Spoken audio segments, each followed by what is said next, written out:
Have you wondered where did all these plants and trees around us come from? How were they born?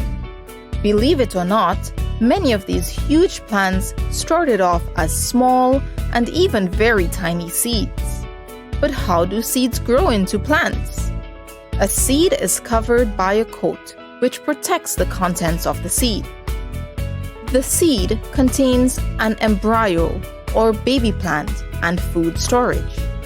With the right nutrient-rich soil, water, temperature, and sunlight, the embryo takes in nutrients and food, and the seed coat pops open and shoots out a root.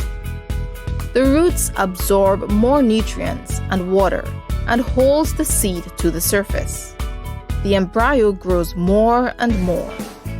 Out comes a small plant popping out of the seed coat. The plant uses light, water, and food in the process of photosynthesis to make its own food. The roots spread out longer and wider within the space it has.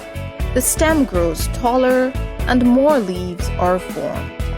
Some plants have flowers and fruits, while others are leafy plants. Can you guess what this process is called? You guessed it, it's called germination.